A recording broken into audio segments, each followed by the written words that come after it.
One of the qualifications would be what do you bring to the table in terms of business. I mean, not in terms of, also in terms of business, isn't it? I mean, and where is the SOD?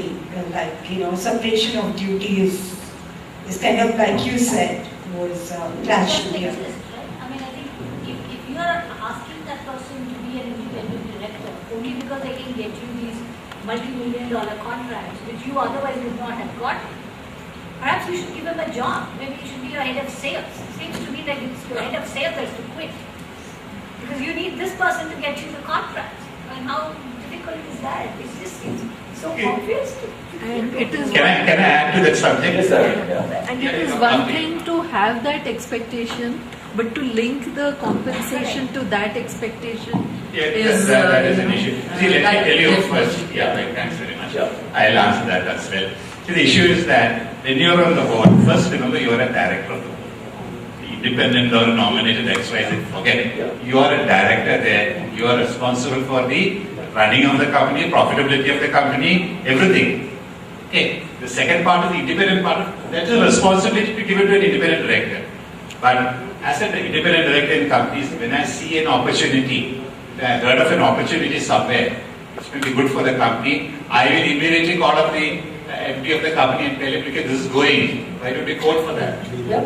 I mean, that is the role. I am a director. That's perfect. No other prefix or affix is there, or suffix is there in that. And I have to do the duty of the director. So, incidentally, this payment discussion, I was just whispering into his ear.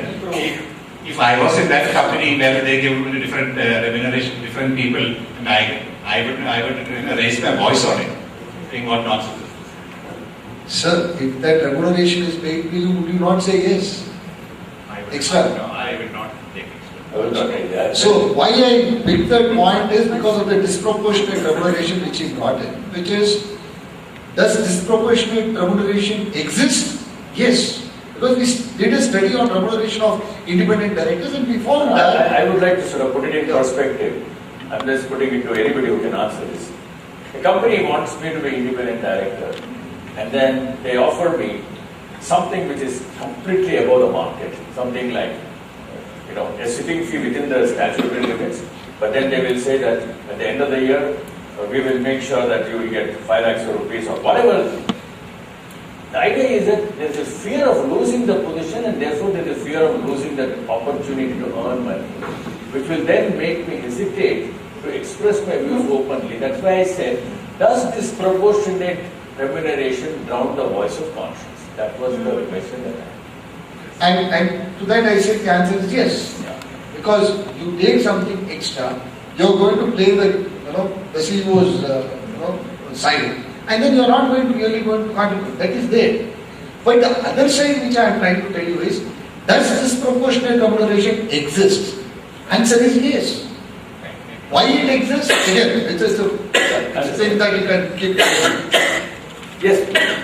Just a small piece of humor, not but on the point which you said that the director should be the head of sales and not as a deputy director. Possibly companies want wise men as head of sales and wisdom as directors. Thank you. Kalpana. So one question I have. Take the microphone. One question I have is, on one example you gave, Varun, was that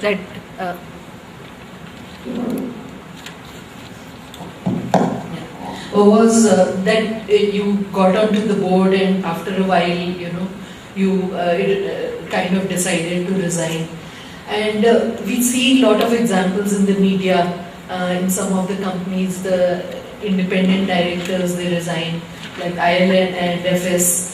And Satyam also, we had, seen these kind of reports.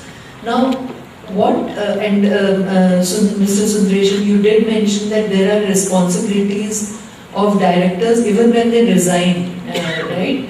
So I want a little bit of clarity on that, because it's not that easy to, first do a due diligence, join a board, and then realize it's not working and resign. So what are the responsibilities for which you can still be held accountable even though you resign from the board because it's not working out or you're not comfortable, so that people are aware of that. Okay, I will take this in 2 points. See, everything is timing, right? Art of quitting. So quitting is also not easy. The timing is very important.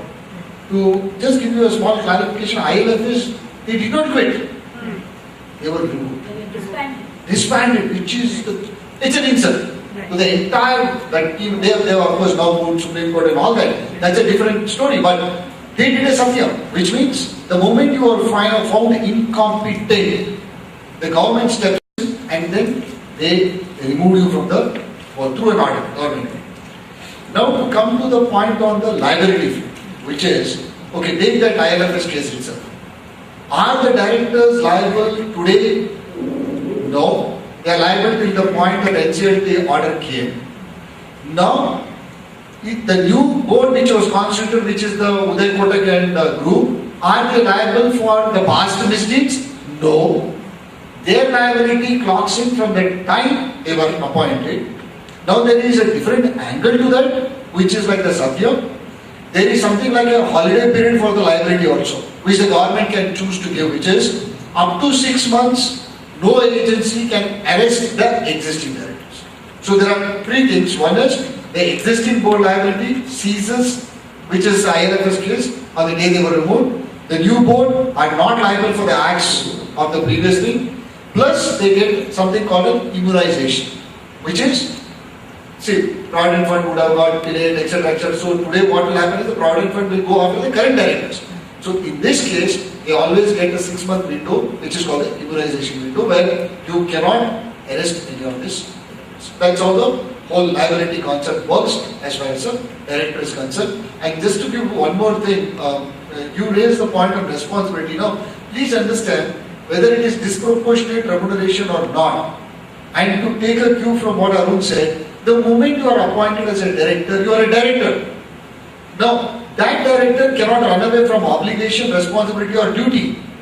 Now, payment has got nothing to do with these 3.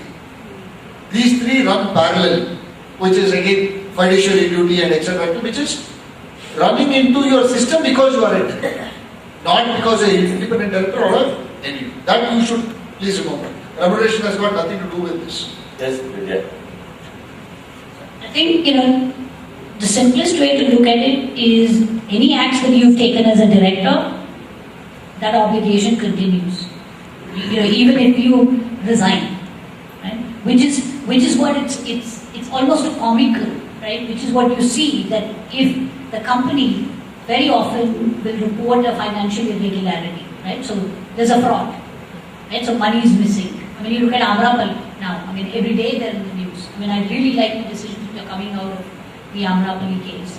But if the board adopts the financial statements, right? So if you adopted the financial statement of 2006 and the fraud is discovered in 2016 but relates to 2006, you're still liable. You can't say, well, now I'm not a director, for 10 years I didn't get a sitting fees, I'm now retired. Well, it doesn't matter. In 2006, when you signed the financial statements, you did you know or did you not know? And that will only be revealed through an investigation. Till such time, you're still liable. But the law which will apply will be the law which existed in 2006, not the 2016 one. Even though and in India it's a very distinct possibility, right? 2006 cases will get investigated in 2016 and 2026, and you'll have to dust off your books, the 19 whatever act was existing at that time. So it may take a while for it to unravel, unlike in the West. But your liability will still continue. So it's not as if it gets extinguished just because you're not a director. And that's the single most concern on financial statements and anything you've adopted as a board. Thank you. Thank you very much. You have been a wonderful audience, and thank you very much. I know that we can continue the discussion. This panel is very exciting. They have answers and comments and very good accounts to give with respect to every question. Please join me in uploading this panel. With permission, yes. I need to make 2 or 3 words to the audience. Yes. This is as the role of the chairman of the IOD of Bangalore chapter. First of all, I would like to tell you that Linde has been the sponsor of this program, and I'm on the board of Linde. Full disclosure. And also that in terms of corporate governance, it's ranked number one in terms of ratings in the German company. One of the best places to be a director. Somebody from there industry just joined, don't have to do any diligence. Okay. That's one part of it. Second is that we would like to have more of these kind of get-togethers, seminars. So the only thing which constrains us is that to get a sponsorship. Okay. These things do cost money because we are hosting it in a nice hotel. I would be very happy if you can volunteer to, it costs you 1 lakh.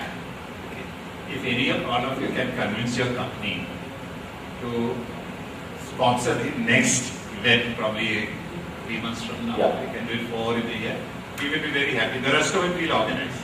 Okay. So please remember this. Thank you. Thank you very much, and thank you, panelists. You've been excellent. Thank you very much. And the dinner is served the terrace, so please proceed to the terrace and bon appetit. Thank you.